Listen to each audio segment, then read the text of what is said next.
guest on the show today is Alice Riches, who started the street play scheme where she lives in Beechwood Road. For those of you that don't already know, street play involves local residents closing off their street for a few hours so that children have a chance to play in the streets safely. She started it in her own street, Beechwood Road, and the idea caught on. And there are now street play schemes all over the city. So when did you actually start the scheme, Alice? Well, I first had the idea when my oldest child was still a toddler. So that's about 6 years ago now. But it took at least 2 years of campaigning before we were actually able to make it happen. So the scheme's been up and running for 3 years now.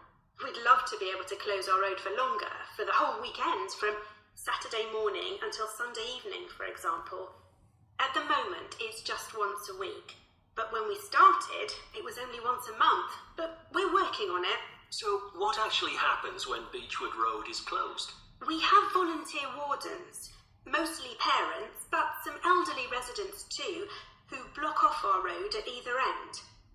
The council have provided special signs, but there's always a volunteer there to explain what's happening to any motorists. Generally, they're fine about it. We've only had to get the police involved once or twice. Now, I should explain that the road isn't completely closed to cars, but only residents' cars are allowed. If people really need to get in or out of Beechwood Road, it's not a problem as long as they drive at under 20 kilometres per hour. But most people just decide not to use their cars during this time, or they park in another street. The wardens are only there to stop through traffic.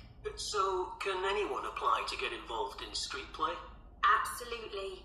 We want to include all kids in the city, especially those who live on busy roads. It's here that demand is greatest.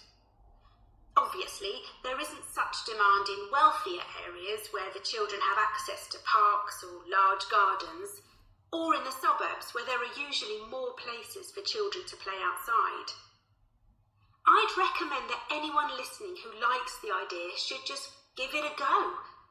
We've been surprised by the positive reaction of residents all over the city, and that's not just parents. There are always a few who complain, but they're a tiny minority.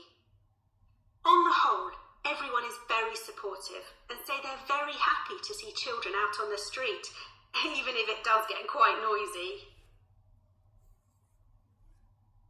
Before you hear the rest of the conversation, you have some time to look at questions 17 to 20. There have been so many benefits of street play for the kids. Parents really like the fact that the kids are getting fresh air instead of sitting staring at a computer screen, even if they're not doing anything particularly energetic.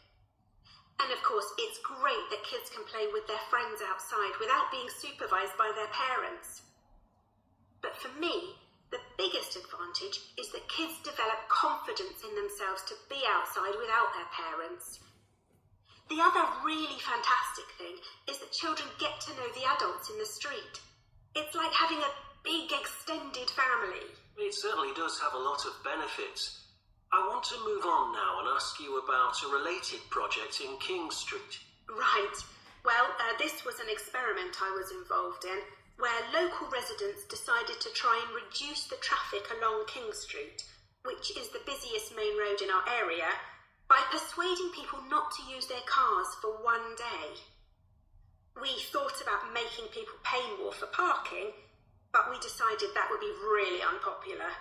So instead, we just stopped people from parking on King Street, but left the other car parks open. It was surprising how much of a difference all this made. As we predicted, air quality was significantly better. But what I hadn't expected was how much quieter it would be, even with the buses still running. Of course, everyone said they felt safer, but we were actually amazed that sales in the shops went up considerably that day. We thought there'd be fewer people out shopping, not more. That's really interesting. So, the fact that the streets... That is the end of part 2.